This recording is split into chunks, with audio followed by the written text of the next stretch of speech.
இன்னைக்கு இந்த வீடியோவில் நான் உங்ககிட்ட எதை பற்றி பேச போகிறேன் அப்படின்னா, என்னதான் ஐடி இண்டஸ்ட்ரியில் ஆர்டிஃபிஷியல் இன்டெலிஜென்ஸ் வந்தால் கூட சில ரோல்ஸை வந்து அதனால் ரீப்ளேஸே பண்ண முடியாது. அது கண்டிப்பாக ஹியூமன்ஸ் தேவைப்படுவாங்க. அப்படி என்ன ஜாப்ஸ்லாம் இருக்குது, ஸோ அதுக்கு எந்த அளவுக்கு டெக்னிக்கல் ஸ்கில் தேவை, at the same time soft ஸ்கில்ஸும் எந்த அளவுக்கு தேவை அப்படின்றத பற்றி தான் டீட்டெயிலாக உங்ககிட்ட பேச போகிறேன். ஸோ வீடியோக்குள்ளே போகிறதுக்கு முன்னாடி என்னோட பேர் அஸ்வின். உங்களுக்கு கெரியர் அண்ட் செல்ஃப் டெவலப்மெண்ட் ரிலேட்டடான வீடியோஸ் பார்க்கணும் அப்படின்னா என்னோட சேனலை சப்ஸ்கிரைப் பண்ணிக்கோங்க. வாங்க வீடியோக்குள்ளே போகலாம். ஸோ இப்போ நான் சொன்ன வரிசையில் ஃபர்ஸ்ட் ஜாப் என்ன இருக்குன்னு பார்த்தீங்கன்னா என்டர்பிரைஸ் சொல்யூஷன் ஆர்கிடெக்ட். ஸோ இவங்களோட ரோல்ஸ் அண்ட் ரெஸ்பான்சிபிலிட்டிஸ் எப்படி இருக்குன்னு பார்த்தீங்கன்னா, இப்போ கிளைண்ட் கிட்ட இருந்து ஒரு ரெக்யர்மெண்ட் வருது. அவங்க வந்து மல்டிநேஷனல் லெவலில் வந்து ரீட்டைல் ஆஃப்லைன் பிஸ்னஸ் பண்ணிட்டு இருக்காங்க. இப்போ அவங்க ஆன்லைன் போகணும்னு நினைக்கிறாங்க. அவங்களுக்கு வந்து இ-காமர்ஸ் வெப்சைட் வந்து தேவைப்படுது. ஸோ ஆஸ் அ சொல்யூஷன், அதாவது என்டர்பிரைஸ் சொல்யூஷன் ஆர்கிடெக்டாக நீங்கள் என்ன பண்ணணும் அப்படின்னா, இதுக்கு டெக்னிக்கலாக என்ன ஒரு ரெக்யர்மெண்ட்லாம் தேவை, எப்படி ஒரு கரண்ட் இஆர்பி சிஸ்டமோட நியூ இ-காமர்ஸ் வெப்சைட்டை வந்து இன்டெகிரேட் பண்ணுறது, இது மூலயமா கஸ்டமருக்கு எப்படி ஒரு சீம்லெஸ் ஒரு கஸ்டமர் எக்ஸ்பீரியன்ஸ் கொடுக்குறது, ரியல் டைம் இன்வென்ட்ரி எப்படி ட்ராக் பண்ணுறது, இப்போ அவங்க வந்து ஆன்லைன் பேமெண்ட் கண்டிப்பாக பண்ணுவாங்க, அதை எப்படி செக்யூராக பண்ணுறது, இது எல்லாமே தேவை. ஸோ இதுக்கு வந்து டெக்னிக்கல் நாலேஜாக வந்து நீங்கள் எப்படி ஸ்ட்ராங்காக இருக்கணும் அப்படின்னா, ஆர்கிடெக்சர் அண்ட் டிசைன் பற்றி உங்களுக்கு தெரிஞ்சிருக்கணும், க்ளவுடில் வந்து நீங்கள் கொஞ்சம் எக்ஸ்பர்ட்டாக இருந்திருக்கணும். ஆல்சோ இன்னமும் பார்த்தீங்கன்னா உங்களுக்கு வந்து ஒரு சீனியர் டெவலப்பராக இருக்கீங்க, ஒரு ப்ராஜெக்ட் லீடாக இருக்கீங்க அப்படின்னா, கூடவே உங்களுக்கு வந்து இன்டெகிரேஷன் நாலேஜும் இருக்குது அப்படின்னா நீங்கள் இந்த ரோலுக்கு வந்து தாராளமாக ட்ரை பண்ணலாம். இதுவே பார்த்தீங்கன்னா ஹை டிமாண்ட் ஜாப். ஸோ இதுக்கு வந்து ஒரு இம்பார்ட்டன்ட் டிசிஷன் மேக்கிங், ஒரு ப்ராப்ளம் சால்விங், இது எல்லாமே வந்து ஏஐனால கொடுக்க முடியாது. இது கண்டிப்பாக வந்து மல்டிபிள் ஸ்டேக் ஹோல்டர்ஸ் கூட இன்வால்வ் ஆகிற மாதிரி இருக்கும். ஸோ கண்டிப்பாக இந்த ஜாபுக்கு வந்து ஏஐனால ரீப்ளேஸே பண்ண முடியாது. ஸோ இப்போ அடுத்த ரோல் என்ன இருக்குன்னு பார்த்தீங்கன்னா ப்ராடக்ட் மேனேஜர். இப்போ ப்ராடக்ட் மேனேஜர் ரோல் மோஸ்ட்டாக எங்கே இருக்குன்னு பார்த்தீங்கன்னா, ஒரு நிறைய SaaS கம்பெனிஸில் தான் இவங்களோட ரோல்ஸ் இருக்கும். SaaS கம்பெனிஸ் நான் எதை மீன் பண்ணுறேன் அப்படின்னா, இப்போ நீங்கள் ஃப்ரெஷ்ஒர்க்ஸ், ஜோஹோ, சார்ஜ்பி இந்த மாதிரி ஒரு இந்தியன் பேஸ்ட் கம்பெனிஸ்லாம் எடுத்திங்கன்னா கூட இது எல்லாமே வந்து ப்ராடக்ட் பேஸ்ட் கம்பெனிஸ் தான். இவங்களாம் வந்து அவங்களோட சாஃப்ட்வேர் வந்து சர்வீஸ் கொடுப்பாங்க. இதனால தான் அவங்கள வந்து SaaS கம்பெனின்னு சாஃப்ட்வேர் ஆஸ் அ சர்வீஸ் தான் வந்து SaaS கம்பெனின்னு சொல்லுவாங்க. ஸோ இதுக்கு வந்து ஒரு ப்ராடக்ட் மேனேஜராக நீங்கள் என்ன பண்ணணும் அப்படின்னா, இதுக்குமே ஒரு எக்ஸாம்பிள் சொல்கிறேன். ஒரு கிளைண்ட் கிட்ட வந்து ஒரு ஃபின்டெக் அப்ளிகேஷன் வந்து நீங்கள் வந்து பண்ணணும். லைக் ஒரு பேங்கிங் ஒரு பிளாட்ஃபார்ம் வந்து உங்களை பண்ண சொல்கிறாங்க அப்படின்னா, நீங்களே வந்து ஒரு ரிசர்ச் பண்ணணும் ஆஸ் அ ப்ராடக்ட் மேனேஜராக. லைக் இதுக்கு வந்து கேஒய்சி டாக்குமெண்ட், இப்போ நீங்கள் ஆப்வியஸாக பேங்கிங்னா KYC document, Aadhaar card, PAN card, எப்படி யூபிஐ அண்ட் வேலெட்டை வந்து இன்டிகிரேட் பண்ணுறது, ஆஃப்டர் தட் ஏஐ யூஸ் பண்ணி எப்படி கஸ்டமரோட ஸ்பெண்டிங் பேட்டர்ன்ஸ் அண்ட் சேவிங் டிப்ஸை வந்து இம்ப்ரூவ் பண்ணுறது, ரெகுலேட்டரி அண்ட் கம்ப்ளையன்ஸ். ஸோ இது மாதிரி நிறையா இருக்குது. ஸோ ஆஸ் அ ப்ராடக்ட் மேனேஜராக உங்களுக்கு வந்து ஒரு கம்ப்ளீட் நீங்கள் ஃபஸ்ட் ஃபீச்சர்ஸில் ஐடென்டிஃபை பண்ணணும். ஒரு மொபைல் அப்ளிகேஷன் பண்ணுறீங்க, இல்லை வெப் அப்ளிகேஷன் பண்ணுறீங்க அப்படின்னா, உங்கள் காம்படிட்டர்ஸ் கிட்ட என்ன ஃபீச்சர்ஸ்லாம் இருக்குது, உங்ககிட்ட என்ன ஃபீச்சர்ஸ்லாம் இருக்குது, அவங்களோட மார்க்கெட்டில் எப்படி நீங்கள் வந்து தனியாக தெரிவிங்க, அதுக்கு உங்களுக்கு என்ன ஃபீச்சர்ஸ்லாம் தேவைப்படுது. ஸோ இதுக்கு வந்து ரொம்ப டெக்னிக்கல் ஸ்கில்ஸ் தேவைப்படாது. பட் இருந்தாலும் பேசிக்காக வந்து எக்ஸல் எப்படி யூஸ் பண்ணுறது, சீக்வல் எப்படி யூஸ் பண்ணுறது, இப்போ நீங்கள் எடுத்துக்கிட்டீங்க அப்படின்னா ஒரு வயர்ஃப்ரேம் நீங்கள் போகிற மாதிரி இருக்கும், ப்ரோட்டோடைப் நீங்கள் பண்ணுற மாதிரி இருக்கும். ஸோ இதுக்கு வந்து ஃபிக்மா இந்த மாதிரி டூல்ஸ் யூஸ் பண்ண தெரிஞ்சாலே போதும். கூடவே வந்து உங்களுக்கு சாஃப்ட் ஸ்கில்ஸ் ரொம்பவே முக்கியம். பிகாஸ் இந்த ரோலுக்கு வந்து டெக்கை விட சாஃப்ட் ஸ்கில் தான் ரொம்ப முக்கியம். Because multiple stakeholders, dev டீம்லேருந்து ஒரு QA team and then implementation team, customer success team, so இது மாதிரி எல்லா டீமோடையும் வந்து நீங்கள் இன்டிகிரேட் பண்ணணும். கூடவே வந்து உங்களுக்கு கோ டு மார்க்கெட் ஸ்ட்ராட்டஜின்னு தெரியணும். லைக் எப்படி உங்களோட ப்ராடக்டோட பிராண்ட் பொசிஷனிங் ஸ்டேட்மெண்ட்டை வந்து மார்க்கெட்டில் போய் ஸ்டாண்ட் அவுட் பண்ணுறது, ஆல்சோ வந்து எப்படி உங்கள் டார்கெட் ஆடியன்ஸ் கிட்ட இந்த ப்ராடக்ட்டை கொண்டு போய் சேர்க்கிறது அப்படின்ற ஒரு ஐடியா உங்களுக்கு இருக்கணும். So as a product manager, product owner பார்த்தீங்கன்னா இது உண்மையிலேயே வந்து நல்ல ரோல். என்னதான் ஏஐ வந்தாலும் இதுவுமே பார்த்தீங்கன்னா ஹியூமன்ஸ் கண்டிப்பாக தேவைப்படுவாங்க இந்த ரோலுக்கும்.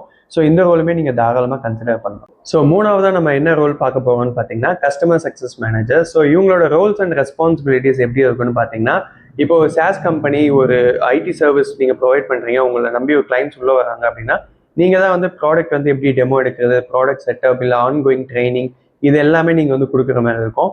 ஸோ கஸ்டமர் சக்ஸஸ் மேனேஜருக்கு வந்து கிளைண்ட் கிட்ட ஒரு நல்ல ரேப்போ பில்ட் பண்ணிகிட்டே இருக்கணும். நீங்கள் ஒரு நல்ல ரேப்போ பில்ட் பண்ணாதான் வந்து அந்த கிளைண்ட் வந்து உங்களால் வந்து ரொம்ப நாள் இருப்பாங்க. இதில் வந்து இந்த டெக்னிக்கலாக என்ன சொல்லுவாங்க அப்படின்னா சேர்ன் ரேட்டுவாங்க. அதாவது ஒரு கிளைண்ட் வந்து உங்களை விட்டு போகிறாங்க அப்படின்னா இதான் சேர்ன் ரேட், அது ரொம்ப கம்மியாக வச்சுக்கணும். ஏன் இந்த கிளைண்ட் உங்களை விட்டு போகிறாங்க அப்படின்னா, மேபி நீங்கள் கொடுக்குற சொல்யூஷன் வந்து ப்ராப்பராக இல்லாமல் இருக்கலாம், ஒரு ஆன் டைமில் வந்து ரெஸ்பான்ஸ் பண்ணாமல் இருக்கலாம், உங்களுக்கு வந்து ஒரு நல்ல ரேப்போ பில்ட் பண்ண தெரியாமல் இருக்கலாம். கூடவே வந்து ரொம்ப முக்கியமான விஷயம், உங்களுக்கு வந்து அப்செல்லிங், கிராஸ் செல்லிங் வந்து எப்படி பண்ணணும்னு தெரிஞ்சிருக்கணும். ஸோ அது தெரிஞ்சால் தான் வந்து இப்போ நீங்கள் உங்கள் ப்ராடக்ட் சர்வீஸ் கொடுத்துருக்கீங்க, அடிஷ்னலாக இன்னும் எப்படி கிளைண்ட்டுக்கு வந்து சிஆர்எம் டூல் எப்படி கொடுக்கலாம், டிக்கெட்டிங் டூல் எப்படி கொடுக்கலாம், ஸோ அடிஷ்னலாக எப்படி அவங்க பிஸ்னஸ்க்கு வந்து நம்ம ப்ராடக்ட்லாம் தேவைப்படுது அப்படின்றத நீங்கள் டீட்டெயிலாக புரிஞ்சு வச்சுக்கணும். ஸோ இதுக்கு ரொம்ப பெரிய டெக்னிக்கல் நாலேஜ்லாம் தேவையில்லை, ஒரு பேசிக் பிஸ்னஸ் நாலேஜ் இருந்தாலே போதும். கம்யூனிகேஷன் ஸ்கில் ரொம்பவே மஸ்ட்டு, ப்ராப்ளம் சால்விங் ஸ்கில்ஸும் ரொம்பவே முக்கியம், நெகோசியேஷனும் உங்களுக்கு பண்ண தெரியணும். ஸோ இப்போ நீங்கள் வந்து ஒரு கஸ்டமர் சப்போர்ட்டில் இருக்கீங்க, இல்லை ஒரு ப்ரீ சேல்ஸில் நான் இதுக்கு முன்னாடி இருந்தேன், ஒரு அக்கௌண்ட்டில் ஹேண்டில் பண்ணியிருக்கேன், எனக்கு வந்து கிளைண்ட்ஸ் கிட்ட நல்லா பேச முடியும் அப்படின்னா நீங்கள் இந்த சிஎஸ்எம் ரோலை வந்து தாராளமாக ட்ரை பண்ணலாம். இதுவுமே நல்ல ஸ்கோப் இருக்குது. நாலாவதாக என்ன ரோல் பார்க்க போகிறோம் அப்படின்னா cyber security incident response. So இவங்களோட ரோல்ஸ் அண்ட் ரெஸ்பான்சிபிலிட்டிஸ் எப்படி இருக்குன்னு பார்த்தீங்கன்னா, ஒரு கம்பெனியோட டேட்டா வந்து ரொம்பவே ப்ரொடெக்டிவாக பார்த்துக்கணும். பிகாஸ் நம்ம எல்லாமே இப்போ ஆன்லைனில் தான் டேட்டாஸ் எல்லாமே மெயின்டைன் பண்ணுறோம். ஹேக்கிங் நடக்கிறதுக்கு நிறைய வாய்ப்பு இருக்குது. எந்த அளவுக்கு ஹேக்கர்ஸும் வந்து அவங்களோட நாலேஜ் வந்து டெவலப் பண்ணிகிட்டே இருக்காங்களோ அதை விட இவங்க அதிகமாக வந்து இவங்களோட நாலேஜை டெவலப் பண்ணிகிட்டே இருக்கணும். ஸோ இதுக்கு வந்து என்ன மாதிரி டெக்னிக்கல் ஸ்கில்ஸ் தான் தேவைப்படும்னு பார்த்தீங்கன்னா, இப்போது உங்களுக்கு வந்து ஒரு நெட்வொர்க்கிங் பற்றி நல்லாவே தெரியணும். கூடவே வந்து SIEM tools, malware analysis, and then reverse engineering, EDR tools, incident response scripting எழுத தெரியணும். ஸோ இந்த மாதிரி ஒரு கோரான சில டெக்னிக்கல் ஸ்கில்ஸ் தான் இதுக்கும் தேவை. ஸோ இதையும் உங்களால் பண்ண முடியுது அப்படின்னா, நீங்கள் ஆல்ரெடி எஸ்ஓசி அனலிஸ்ட் இல்லை ஐடியில் வந்து அட்மின் ரோலில் இருக்கீங்க அப்படின்னா நீங்கள் வந்து இந்த சைபர் செக்யூரிட்டி கூட ரோலுக்கு வந்து நீங்கள் ட்ரை பண்ணலாம். இதுக்குமே பார்த்தீங்கன்னா ஃபியூச்சர் வந்து நல்லாவே ஸ்கோப் இருக்குது. ஸோ 5th பிளேஸில் என்ன ரோல் இருக்குன்னு பார்த்தீங்கன்னா site reliability and platform engineers. So இவங்களோட ஜாப்ஸ் எப்படி இருக்குன்னு பார்த்தீங்கன்னா, இப்போ குளோபல் இ-காமர்ஸ் பிளாட்ஃபார்ம் வந்து நீங்கள் எக்ஸாம்பிளுக்கு எடுத்துக்கலாம். இப்போ ஃப்ளிப்கார்ட், அமேசான் இந்த மாதிரி இ-காமர்ஸ் வெப்சைட் இருக்குது அப்படின்னு பார்த்தீங்கன்னா, நார்மல் டேஸில் வந்து ஒரு 100-200 பேர் வந்து அந்த வெப்சைட்டுக்கு வருவாங்க, எக்ஸாம்பிளுக்கு சொல்கிறேன். பட் இதுவே வந்து ஒரு ஃபெஸ்டிவல் டைம் அப்போன்னு பார்த்தீங்கன்னா அப்படியே வந்து டிராஃபிக் ரேட் வந்து பயங்கரமாக இன்க்ரீஸ் ஆகும். லைக் ஒரு 10,000-20,000 பேர் வருவாங்க. ஸோ அப்போ இந்த மாதிரி டிராஃபிக் வந்து ஸ்பைக் அதிகமாக வந்து எப்படி ஆட்டோவை ஹேண்டில் பண்ணுறதுன்னு நீங்கள் பார்க்கணும். ஸோ இப்போ நீங்கள் கிளைண்ட்டுக்கு வந்து ஒரு சர்வீஸ் கொடுக்குறீங்க அப்படின்னா ரொம்பவே ரிலையபிளாக இருக்கணும். என்னதான் ஏஐ வந்து உங்களுக்கு அட்வான்ஸ் டெக்னாலஜி ஐடியாலாம் சஜஸ்ட் பண்ணால் கூட, இப்போ நாளைக்கே வந்து ஒரு இஷ்யூ வருது அப்படின்னா எப்படி கிளைண்ட்டையும் ஸ்டேக் ஹோல்டர்ஸையும் வந்து காம் டவுன் பண்ணுறது, ஹியூமன் இன்டர்வென்ஷன் வந்து இந்த ரோலுக்கு வந்து ரொம்பவே தேவைப்படும். ஸோ இதுவே பார்த்தீங்கன்னா ஹை டிமாண்டில் ஜாப் தான். இப்போ நான் வந்து இது 5th பிளேஸில் சொல்கிறேன், இது 4th பிளேஸ் சொல்கிறேன், அதனால இதுக்கு வந்து அவ்வளோ இம்பார்ட்டன்ஸ் இல்லைன்னு நினைக்காதீங்க. ஒரு ஆர்டராக இருக்கட்டும் தான் நான் வந்து 1st, 2nd, 3rd சொல்லிட்டு இருந்தேன். ஸோ அது இல்லாமல் இன்னும் நிறைய ரோல்ஸுமே இருக்குது. இப்போதைக்கு எனக்கு தெரிஞ்ச ஒரு 5 ரோல்ஸ் சொல்கிறேன். ஸோ உங்களுக்கு பார்ட் 2 இதை பற்றி ஒரு வீடியோ ஸ்பெசிஃபிக்காக மேக் பண்ணணும்னு சொன்னாங்க. அதுக்கு இன்னும் சில ரிசர்ச் பண்ணி நான் போவேன். ஸோ என்னதான் ஏஐ வந்துடும் நீங்கள் பயந்துட்டே இருந்தால் கூட, நீங்கள் இப்போ ஆல்ரெடி வேறு ஒரு இண்டஸ்ட்ரியில் வேறு டொமைனில் இருந்தீங்கன்னா கூட அதில் எப்படி ஒரு மேனேஜ்மெண்ட் ரோல் தேவைப்படும். கண்டிப்பாக வந்து சில ரோல்ஸ்லாம் பார்த்தீங்கன்னா ஹியூமனோட டிசிஷன்ஸ் அண்ட் ஹியூமனோட ஸ்கில்ஸ் தான் ரொம்ப முக்கியமானதாக இருக்கும்.